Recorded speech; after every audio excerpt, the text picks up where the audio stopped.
Hello প্রিয় মানুষগণ, আসসালামু আলাইকুম। আমি চলে আসলাম আমার পরবর্তী ভিডিও নিয়ে আপনাদের মাঝে। আগের ভিডিওতে আপনারা দেখেছিলেন কিভাবে ঢাকা থেকে সেন্ট মার্টিন পরিবহনে কক্সবাজার আসা যায়। আমরা ঢাকা থেকে সেন্ট মার্টিন পরিবহনে কক্সবাজার আসার পরে আমরা চলে এসেছি আমাদের হোটেলে। এখানে দেখতে পারতেছেন সারা রাত্র জার্নির পরে আমরা আমাদের হোটেলের লবির মধ্যে বসে রেস্ট নিচ্ছি। কিছুক্ষণ পরেই হোটেল কর্তৃপক্ষ আমাদেরকে রুমের চাবি দিয়ে দেয়।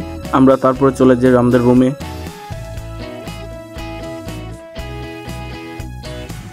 এখন চলে আসলাম আমি আমার রুমে। আমার রুমের দরজা খুলে দিচ্ছে তাসিন এবং জাওয়াদ। সবসময় আমার ক্যামেরা চালু হওয়ার সাথে সাথে ওরা বিভিন্ন ধরনের এক্সপ্রেশন দেয়, কারণ হচ্ছে সবসময় আমার মন জয় করে রাখতে চাচ্ছে ওরা। আমি যখন বাইরে চলে যাচ্ছিলাম তখন ওরা যাতে আমাদের সাথে ঘুরতে বেরোতে পারে, তাই চলে আসলাম আমাদের ওয়াশরুমের ভিতরটা আপনাদেরকে একটু দেখিয়ে দিই। এখানে দেখতে পারতেছেন ওয়াশরুম এবং ওয়াশরুমের শাওয়ার। এখানে শাওয়ার রুমটা এমনভাবে সেট করা আছে ভিতরে একটা গ্লাস দিয়ে, আপনি যে অনায়াসে হিরো আলমের একটা গান চিল্লে গিয়ে আপনি শাওয়ার নিতে পারবেন। আশা করি কারো কোনো প্রবলেম হবে না। মিররের ঠিক পাশেই আছে একটা হেয়ার ড্রায়ার। যদি ওয়াশরুমে বসে থাকতে থাকতে আপনার গলা শুকিয়ে যায় তাহলে এটা দিয়ে কল করে একটা জুস দিয়ে নিতে পারেন কাউন্টারে। এন্ড আপনার রুমে যদি একজন লোক বেশি হয়ে যায় তাহলে একটা বালিশ দিয়ে তাকে এখানে পাঠিয়ে দিতে পারেন। সারা রাত্রে সে আরামসে এখানে কাটিয়ে দিতে পারবে। তারপরে চলে গেলাম বারান্দা থেকে আমি কক্সবাজারের মেইন রাস্তা, যেটা দিয়ে মানুষ কক্সবাজার এসে ঢুকে। মেইন রাস্তার এক পাশে আছে বসতি এবং এক পাশে আছে বিশাল পাহাড়, এবং ঠিক এখান থেকে শুরু হয় কক্সবাজারের মূল ভিউ। এখান থেকেই দেখা যায় যে সমুদ্রটা আসলে আকাশের সাথে সমুদ্র লেগে আছে। যারা কক্সবাজারের ডলফিনের মোড়ের দিকে এগোতে থাকে আস্তে আস্তে দেখা যাচ্ছে রাস্তার দুপাশে বিল্ডিংয়ের মাঝখান দিয়ে একটুখানি সমুদ্র। এই সমুদ্রটুকু এখান থেকে দেখা যাচ্ছে খুব সুন্দরভাবে। এবং তারপরে সন্ধ্যার সময় আমরা চলে যাই ল সাউন্ডের গান শুনতে হোটেলের লবির মধ্যে। এইসব হোটেলগুলোতে যে কেন এইসব গানের আয়োজন করে তা আমার মাথায় আসে না। আমাদের এক্সপ্রেশনগুলো ছিল একদম ঠিক গানের মতোই। এখানে এত বড় একটা লবি, এখানে মিনিমাম একটা বক্স দেওয়া উচিত ছিল। শিল্পীর গানই যদি মানুষ না শুনে তাহলে এত গান শুনে কোনো মজাই পাবে না কেউ। এখানে এত বড় একটা লবির মধ্যে মিনিমাম একটা বক্স দেওয়া উচিত ছিল, কারণ আসুন শুনে আসি কেমন ছিল তাদের গানগুলো।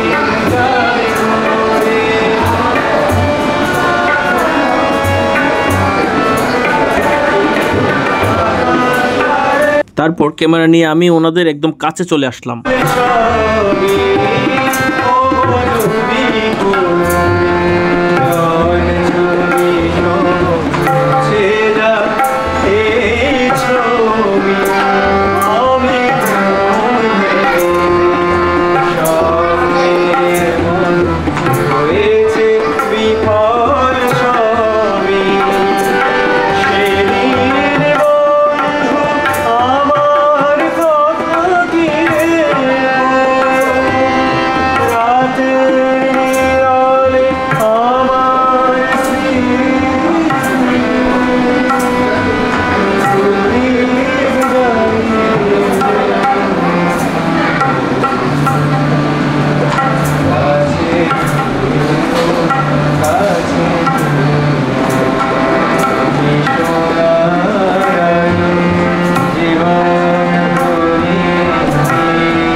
এখানে গান শোনার পরে রাতের বেলা সমুদ্র দেখতে কেমন লাগে, তারপরে চলে আসলাম আমরা বিচের পাড়ে। এখন আপনারা দেখতে পাচ্ছেন ঢেউ তার সীমানা লঙ্ঘন করে আমার পায়ের নিচে এসে মরতে চাচ্ছিল। আমি তাড়াতাড়ি দৌড় দিয়ে ঢেউটাকে বাঁচিয়ে দিলাম। আমি চাচ্ছিলাম না কোনো ঢেউ এসে আমার পায়ের নিচে পড়ুক, তাই আমি একটু উপর দিয়ে হাঁটতে থাকলাম আর দেখতে থাকলাম পর্যটন। কুরবানি ঈদের ছুটি উপলক্ষে আসলে কি পরিমাণ দর্শনার্থী কক্সবাজারে এসেছে তা আসলে ভাষায় প্রকাশ করার মতো না। আর আমি শুধু ভাবছিলাম যে পরের দিন কিভাবে আমরা সমুদ্রের মধ্যে আমাদের সময়গুলো কাটাবো। তাই সুস্মিতার আমি বাকিদেরকে ফাঁকি দিয়ে একটা দারুণ প্ল্যান বাইর করি, যেটা আপনারা পরবর্তীতে দেখতে পারবেন। এখানে আসার পর সুইমিং পুলের কাউন্টার থেকে আমরা জুস নিয়ে নিলাম আর বললো যদি আপনাদের না পোষায় পুরো সুইমিং পুল আপনাদের জন্য রেডি আছে, আপনারা যত খুশি তত পান করে নিতে পারেন। এবং বিল দিতে গিয়ে বাদে বিপত্তি গিয়ে দেখি নাম পরিবর্তন করে ওনারা জুস বিক্রি করতেছে 130 টাকা করে। আমি জিজ্ঞেস করলাম কি রে ভাই, লেবুর জায়গায় লেমন বসিয়ে 10 টাকার জায়গায় 130 টাকা? হোটেল বয় হেসে হেসে আমাকে উত্তর দিল, হা, এটাই বাস্তব। সুইমিং পুলের উপরে ঠিক এক পাশ থেকে সমুদ্রের ভিউ দেখা যাচ্ছিল খুব সুন্দর। আমি এই পাশ থেকে লুকিয়ে লুকিয়ে ভিউগুলো ভিডিও করে নিচ্ছিলাম। তার একমাত্র কারণ হলো এখানের ভিউটা আসলে এত সুন্দর লাগছিল এখান থেকে দাঁড়িয়ে দেখতে। এই হোটেলের দর্শনার্থীরা যদি এত সুন্দর ভিউ দেখে নিজের চোখ, তাহলে তারা আবেগে লাফ দিয়ে নিচে পড়ে যেতে পারে। সেজন্য ভয়ে আমি কাউকে কিছু না বলে চুপি চুপি ভিডিও করতেছি এবং চুপ করে আবার সুইমিং পুলে চলে। ভিডিও করতে করতে হুট করে মাথায় আসলো, কিরে ভাই, আমি তো একবারও আমার চেহারা আপনাদেরকে দেখাই নাই। তার তাড়াতাড়ি আপনাদের সামনে হাজির হলাম এবং পিছনের কিছু ভিউ আপনাদেরকে দেখাতে চেষ্টা করলাম।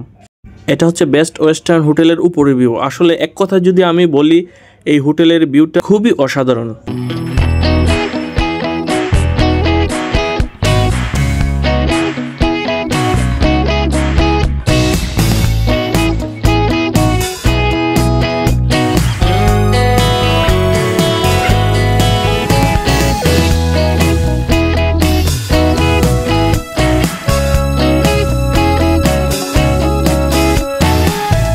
আগে সুস্মিতার আমার যে প্ল্যানের কথা আপনাদেরকে বলেছিলাম, সেই প্ল্যান অনুযায়ী সুস্মিত এবং আমি বেরিয়ে পড়লাম।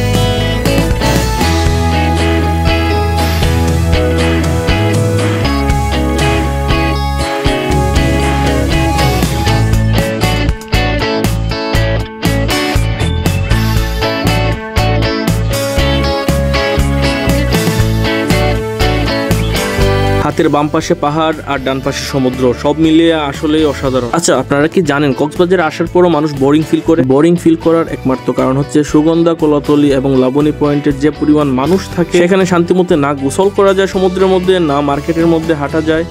তাই আপনাকে বেরিয়ে আসতে হবে শহরের বাইরে। শহর থেকে বাইরে চলে আসলে পর মেরিন ড্রাইভে আপনি উপভোগ করতে পারবেন এরকম বিশাল বিশাল পাহাড় এবং সমুদ্র।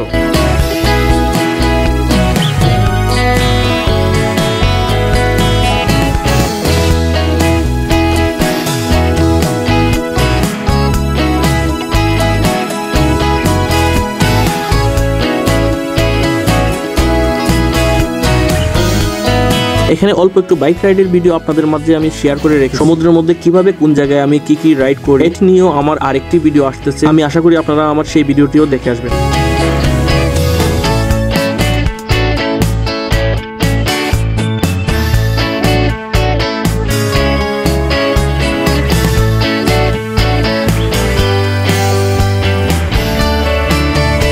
কক্সবাজারে আসার পর রুমে বসে থাকা এবং বিচের মধ্যে নেমে গোসল করা আসলে মূল কাজ না। হলে যেতে হবে বিভিন্ন পয়েন্টে এবং ঘুরে দেখতে হবে কক্সবাজারে কি কি আছে। শুধু লাবণী পয়েন্ট, সুগন্ধা পয়েন্ট এবং কলাতলি বিচের মধ্যে গোসল করলে কক্সবাজারের মজা শেষ হয়ে যায় না।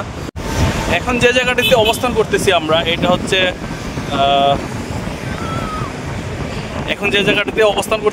এটা হচ্ছে হিমচুরি বিচ। আমরা একটু আগে ইনানি বিচের এখানে গিয়ে ঘুরে আসছিলাম বাইক নিয়ে এবং বাইকে দেখছিলাম বাইক নামিয়ে আমরা সমুদ্রের মধ্যে বাইক রাইড করছি, এটা আপনারা দেখছেন। এখন আমরা চলে আসছি হিমচুরি থেকে আমরা আমাদের গন্তব্য, আমাদের হোটেলের দিকে আমরা আস্তে আস্তে এগিয়ে যাচ্ছি। এটা হচ্ছে হিমচুরির ভিউ। আসলে ডলফিনের মোড়, সুগন্ধা, কলাতলি এবং লাবণী পয়েন্টের মধ্যে যে পরিমাণ মানুষ, আমরা কিন্তু এইখানে এত পরিমাণ মানুষ দেখতে পারতেছি না। এইখানে আসার পর এখানে যদি আপনার পরিবারজন নিয়ে আসতে পারেন, তাহলে ওরা ভালো সময় কাটাতে পারবে এইসব জায়গাতে নিয়ে আসলে। যেখানে মানুষ খুবই বেশি, এখানে আসলে খুব ভালো সময় কাটে না, এটা আমরা সবাই জানি। এখানে এরকম একটা জায়গার মধ্যে যদি নিয়ে আসতে পারেন, তাহলে ভালো সময় কাটানো যাবে। এখানে দেখতে পাচ্ছেন খুবই কম মানুষজন আছে। মানুষের ঈদ উপলক্ষে আসলে সে পরিমাণ ভিড় কিন্তু এখানে নাই, হিমচুরির যে বিচ এবং আমরা সুগন্ধা তো ঠিক একই পরিবেশ দেখে আসছি। এত মানুষ কিন্তু এখানে নাই, যে পরিমাণ মানুষ আমরা কলাতলি, সুগন্ধা এবং লাবণী পয়েন্টে দেখে আসছি। ওইখানে যে লোকজন আছে এবং ওই এলাকাটা জ্যামে ভরপুর আছে। ওই এলাকাতে গাড়ির জ্যামের জন্য টোটালি হাঁটা যায় না। আমরা সেই জন্য একটু ওই সব জায়গা থেকে একটু বেরিয়ে আসছি, একটু বাইরে চলে আসছি। দেখতে থাকি।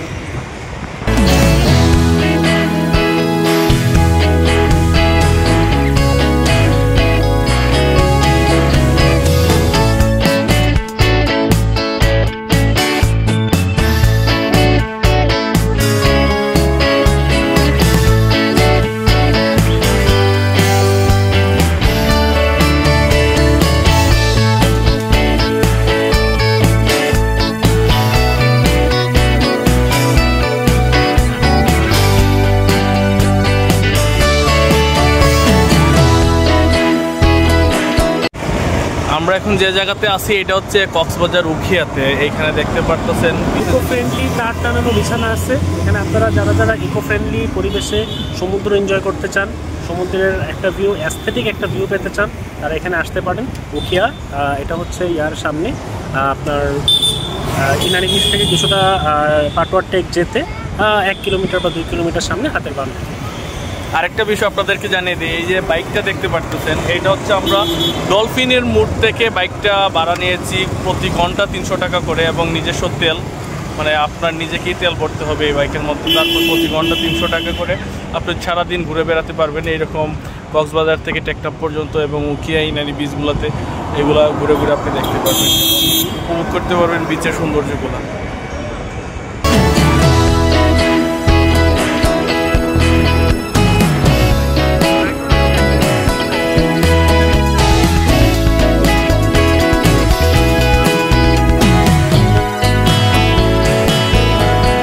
ঘুরতে ঘুরতে চলে এসেছে বিদায়ের পালা।